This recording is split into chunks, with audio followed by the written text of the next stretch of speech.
இறந்துட்டாரு அப்படின்னு சொல்லி நம்ம ஹாஸ்பிட்டலுக்கு அனுப்பிடுறோம். அவன் வெட்டி பார்த்து எல்லாத்தையும் இது பண்ணிடுறான்.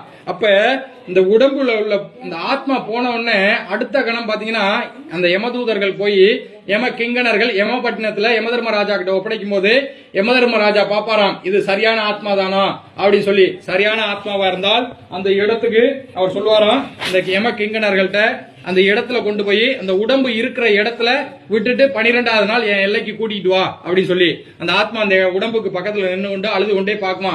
இந்த உடம்ப பார்த்து பார்த்து வளர்த்தனே, இந்த உடம்புக்குள்ள நான் உள்ளுக்க போக முடியலைன்னு சொல்லி வருத்தப்பட்டு அழுகுமா. அப்படி அழுகும் போது யார் எந்த சொந்த பந்தம் நமக்கு வந்திருக்கு, எந்த சொந்த பந்தம் நம்ம இல்லைன்னு சொல்லி அழுகுது, எந்த சொந்த பந்தம் நம்ம இல்லைன்னு சொல்லி சந்தோஷமா இருக்கு அப்படின்னு சொல்லி அந்த ஆத்மா அந்த இடத்துல நின்று கொண்டே பாக்குமா. எல்லாரும் இறந்த அன்னைக்கு எல்லாரும் வர முடியாது. யாராவது ஒருத்தர் ஒரு நாளைக்கு வருவாங்க, மறுநாள் வருவாங்க, இப்படி 16 நாள் வரைக்கும் வருவாங்க. கருமாதி செய்யற வரைக்கும் தூரத்துல இருந்து வர்றவங்க எல்லாம் வருவாங்க. அதனாலதான் அந்த ஆத்மா அந்த 12 நாள் அந்த வீட்டுல இருக்குமா. 12வது நாள் அந்த எல்லையை நோக்கி நடக்க ஆரம்பிக்குமா. இப்படி நடக்கும்போது அந்த நமக்கெல்லாம் ஒரு வருடம்ங்கிறது அவங்களுக்கு ஒரு நாள் கணக்கு. அப்ப நமக்கு ஒரு வருடம்ங்கிறது ஒரு நாளைக்கு வந்து நம்ம நடக்கக்கூடிய தூரம் எவ்வளவு தூரம் நடப்போம். ஒரு குறிப்பிட்டு நடக்கணும்னா அதான் போச்சு. இல்ல நடக்கணும் அப்படின்னா எவ்வளவு தூரம் நடப்பீங்க?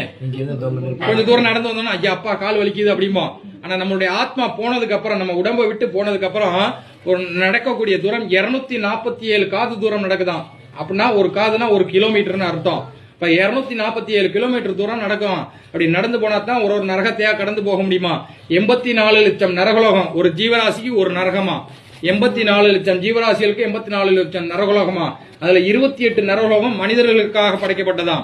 அந்த 28 நரகத்தை கடந்தா தான் அந்த ஆத்மா வந்து சொர்க்கத்துக்கு போகுதா நரகத்துக்கு போகுதான்னு சொல்லி அவர் நிர்ணயிப்பாரா யமதர்ம ராஜா. அப்பதான் யமபட்டினத்தை போய் சேர முடியுமா. இதை நடக்கிறதுக்கு 1 வருடங்கள் ஆகுமா நடந்து போறதுக்கு. அதுக்காக தான் நம்ம வந்து அந்த வருட திதியை கண்டிப்பா செய்யணும். இந்த ஆத்மாவை கடைசி எல்லாம் முடிச்சு அனுப்பி வைக்கணும் அப்படின்னு சொல்லி சொல்றது. அப்ப அந்த ஆத்மா நடக்கும் போது தண்ணியும் கொடுக்க மாட்டாங்களாம், சாப்பாடு கொடுக்க மாட்டாங்களாம், பசியோட போகுமா. அப்படி பசியோட போகும்போது அந்த ஆத்மா புண்ணியம் செஞ்ச ஆத்மாவா இருந்தா அழகா ராஜா மாதிரி கூட்டு போவாங்களாம். அதே ஆத்மா பாவம் செய்த ஆத்மாவா இருந்தால் அந்த ஆத்மாவை அடிச்சு இழுத்துட்டு போவாங்களாம். அந்தந்த நரகத்துல அந்தந்த தண்டனையை கொடுத்து அனுப்பி போவாங்களாம். இன்னைக்கெல்லாம் நமக்கு வந்து படமா எடுத்துட்டு அதெல்லாம் நம்ம பார்க்கும்போது தெரியுது, இந்த நரகத்துல என்ன தண்டனை, இந்த இதுன்னு இந்த அந்நியன் படம் இதெல்லாம் பார்த்துருந்தீங்கன்னா தெரியும். அந்த மாதிரி அதெல்லாம் வந்து அப்படி இல்லைன்னா நீங்க கருட புராணம் சொல்லக்கூடிய புராணத்தை படிச்சீங்கன்னாலும் உங்களுக்கு தெரியும். அப்ப அந்த ஆத்மா பசியோட போகும்போது அந்த ஆத்மாக்கு சாப்பாடு கொடுக்கறது எங்க அப்படின்னு பாத்தீங்கன்னா நம்ம தான் கொடுக்கணுமா. மாதத்தில் ஒரு தடவை அவங்களுடைய திதி வரும், தசமி திதி. இப்ப ஐயாவோட எடுத்துக்கிட்டீங்கன்னா, உங்க அப்பாவோட எடுத்துக்கிட்டீங்கன்னா இந்த தசமி திதி வரும். அந்த மாதம் அந்த தேய்பிரை தசமின்னு சொல்லக்கூடியது. அந்த தேய்பிரை தசமி அன்னைக்கு 2 திதி வரும். வளர்பிரையிலும் தசமி வரும், தேய்பிரையிலையும் வரும். தேய்பிரையில இறந்தவங்களுக்கு தேய்பிரையில தான் செய்யணும். அப்ப அந்த ஆத்மா அந்த வீட்டை நோக்கி வருமா. அவுத்து விட்டுருவாங்களாம், இன்னைக்கு உனக்கு ரிலீஸ் பண்றோம், உன் வீட்டுல போய் சாப்பாடு கொடுப்பாங்க, சாப்பிட்டு வாங்க. இப்ப ஜெயில எல்லாம் இருந்தாங்கன்னா பரவாயில்ல விடுறாங்கல்ல, அந்த மாதிரி அதை அவுத்து விட்டுருவாங்களாம். அந்த ஆத்மா அந்த வீட்டை நோக்கி உடியாருமா. அடுத்த கணம் அந்த வீட்டுக்கு வருமா, பசியோட வருமா. வரும்போது நம்ம ஒரு நேரம் சாப்பிடலாம் கூட நமக்கு ரொம்ப பசியா இருக்குது. அந்த ஆத்மா ஒரு திதி வரைக்கும் சாப்பிடாம இருக்குமா. அப்ப அந்த இடத்தை நோக்கி அந்த ஆத்மா வரும்போது நம்ம இந்த மாதிரி சோறு உருண்டை பிடிச்சிங்கல்ல, அந்த மாதிரி பிடிச்சு வீட்டு வாசல்ல வச்சு சூரிய பவனை பார்த்து வணங்கும் போது அந்த ஆத்மா அந்த உருண்டையில் உள்ள சத்துக்களை உறிஞ்சி எடுத்துக்கொண்டு அந்த வீட்டிலே இருந்துட்டு திருப்பி போகுமா. அன்னைக்கு ஒரு நாள் அந்த வீட்டுல இருந்துட்டு திருப்பி போகுமா. எந்த இடத்துல இருந்து வந்துச்சோ அந்த இடத்துக்கு போயிருமா. இப்ப கோலம்பூர்ல இருந்தா கோலம்பூர், அந்த மாதிரி ஒரு இடம் எங்க இருந்து வந்ததோ அந்த இடத்துக்கு போயிருமா. போன உடனே அங்கே உள்ள யம கிங்கணர்கள் கேட்பாங்க, அன்னைக்கு நீ வீட்டுக்கு போனியே உன் பிள்ளைங்க என்ன கொடுத்தாங்க, உன் சொந்த பந்தம் உனக்கு என்ன கொடுத்துச்சு அப்படின்னு. அந்த ஆத்மா சொல்லுமா, நான் வீட்டுக்கு போனேன், எல்லாமே கொடுத்தாங்க, அடுத்த திதி வரைக்கும் எனக்கு போதும், அடுத்த மாசிகத்து வரைக்கும் எனக்கு போதும் அப்படின்னு சொல்லி அந்த ஆத்மா சொல்லுமா. சொன்ன உடனே பாவத்தில் ஒரு பங்கை குறைச்சு புண்ணியம் சொல்லி ஏற்றி வச்சிருவாராம் அந்த யமதர்ம ராஜா.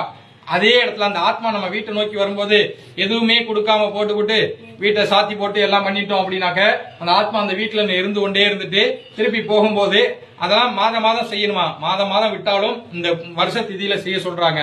அப்ப திருப்பி போகும்போது அந்த ஆத்மா அழுது கொண்டே போகுமா, கூக்குரல் இட்டு ஓலம் இட்டு கொண்டே போகுமா. நாய் ஊழ எழுதுன்னு சொல்லுவோம்ல, அந்த மாதிரி அந்த அழுக்குரலாகப்பட்டது ஓலமாக மாறுமா, சத்தமாக மாறுமா. அழுது கொண்டே போகும்போது சொல்லிக்கிட்டே போகுமா அந்த ஆத்மா. போகும்போது நான் உயிரோடு இருக்கும்போது சொத்து சேர்த்து வச்சேன், சொந்தம் சேர்த்து வச்சேன், எல்லாம் சேர்த்து வச்சேன், ஆனா எனக்கு இப்ப இறந்ததுக்கு அப்புறம் ஒரு பிடி சாதம் கொடுக்க ஆள் இல்லையே அப்படின்னு சொல்லி அழுது கொண்டே போகுமா அந்த ஆத்மா பசியோட. அங்க போய் அந்த யம கிங்கணர்கள்ட்ட சொல்லுமா, அன்னைக்கு வீட்டுக்கு போனேன், எனக்கு எதுவுமே கொடுக்கல, எனக்கு ரொம்ப பசியா இருக்கு அப்படின்னா அடுத்த திதிக்காவது கொடுப்பாங்களான்னு நான் எதிர்பார்க்கிறேன் அப்படின்னு சொல்லிட்டு போகுமா. அப்ப அந்த யம கிங்கணர்கள் போய் யமதர்மராஜா கிட்ட சொல்லும் போது அங்கே சித்திரகுப்தன் என்ன பண்ணுவாராம், நம்மளுடைய பாவ கணக்குல 1 மடங்கு ஏத்தி வச்சிருவாராம். இன்றைக்கு நம்ம சொல்லுவோம், நான் உயிரோட இருக்கும்போது பாவமாவது புண்ணியமாவது, நான் செத்து போனதுக்கு அப்புறம் என்ன தெரிய போகுது அப்படின்போம். ஆனா தாத்தா சொத்து யாருக்கு சொந்தம் சொல்லுவோம், பேரனுக்கு சொந்தம் சொல்லுவோம். தாத்தா செய்த புண்ணியமும் பேரனுக்கு தான் சொந்தமா. காலையில இறந்தாச்சு அப்படின்னாக்கா சாயந்தரம் கொண்டு போய் சாம்பலாக்கிட்டு வந்துடுறோம். ஏன் அப்படி 3 நாள் வச்சிருந்தாங்க அப்படின்னு பாத்தீங்கன்னா, நம்ம முன்னோர்கள் கதையெல்லாம் கேட்டு சொல்லுவாங்க, கேட்டு கேள்விப்பட்டுக்கலாம். அதெல்லாம் நமக்கு ஒரு கதையா, கற்பனை கதையா தான் தோணி இருக்கும். என்ன தோணும், செத்து பொழைச்சவனு இருக்கான், சுடுகாடு போய் கூட பொழைச்சு வந்தவனு இருக்கான் அப்படின்னு சொல்லி நம்ம முன்னோர்கள் சொல்லியிருப்பாங்க. அதெல்லாம் உண்மையா நடந்த கதை. இன்னைக்கு நம்ம படத்துல பாக்குறோம், படத்துல கற்பனையோட பார்க்கும்போது நமக்கு சிரிப்பா வருது. ஆனா அதெல்லாம் நடந்த வகையான தானம் கொடுக்க சொல்றாங்க.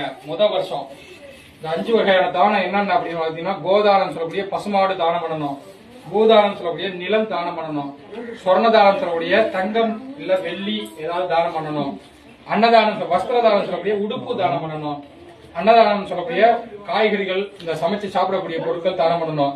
கோதானம்னா பசுமாடு. நீங்க இந்தியாவுக்கு எப்பாவது போக முடிஞ்சால் அப்ப போற காலகட்டத்துல உங்களுடைய யாராவது ஒருத்தர் செய்யும் போது அந்த பலன் அந்த சந்ததிக்கே வந்து கிடைக்குமா. எதாவது ஒரு கிராமத்துல போய் அந்த இடத்துல மாடு கண்ணுக்குட்டியும் வாங்கி கொடுக்கணுமா. அந்த கோதானம் சொல்லக்கூடிய வாங்கி கொடுத்து ஏழை ஒருத்தர்கிட்ட கொடுத்து அவங்க அதை வச்சு பால் கறந்து அந்த பாலை வித்து அதுல இருந்து வரக்கூடிய காசு சாப்பிடுற மாதிரி இருக்கணும். நீங்க மாட்டை வாங்கி கொடுத்துட்டு அங்கிட்டு வித்து விட்டு போற மாதிரி இருக்கக்கூடாது. அந்த மாதிரி உள்ளவங்களுக்கு தானம் பண்ணணுமா. நீங்க நான் போய் ராமேஸ்வரத்துல போய் பசுமாடு தானம் பண்ணணும் அப்படின்னாக்கா அதுல பலன் கிடையாது. ஏன்னு கேட்டீங்கன்னா, ராமேஸ்வரத்துல ஒரு நாளைக்கு 100 பேர் அங்க வந்து இந்த பூஜை பண்ணிக்கிட்டு இருப்பாங்க. ஒரே ஒரு மாடு தான் இருக்கும். இங்க வந்தோன்னா உங்கள்ட்ட கொடுப்பாங்க, அங்கிட்டு போனோம்னா அங்கிட்டு கொடுப்பாங்க, இங்கிட்டு போன இப்படியே அந்த ஒரு மாடு தான் காலையில இருந்து சாயந்தரம் வரைக்கும் இருக்கும். அப்ப அதுல தானம் கொடுத்ததுல பிரயோஜனம் கிடைக்காது. அதனால இந்த ஊர்ல நம்ம பசுமாடு தானம் பண்ண முடியாது. அதுவாக பசுவாக நினைத்து அந்த அரிசியை தூக்கணுமா.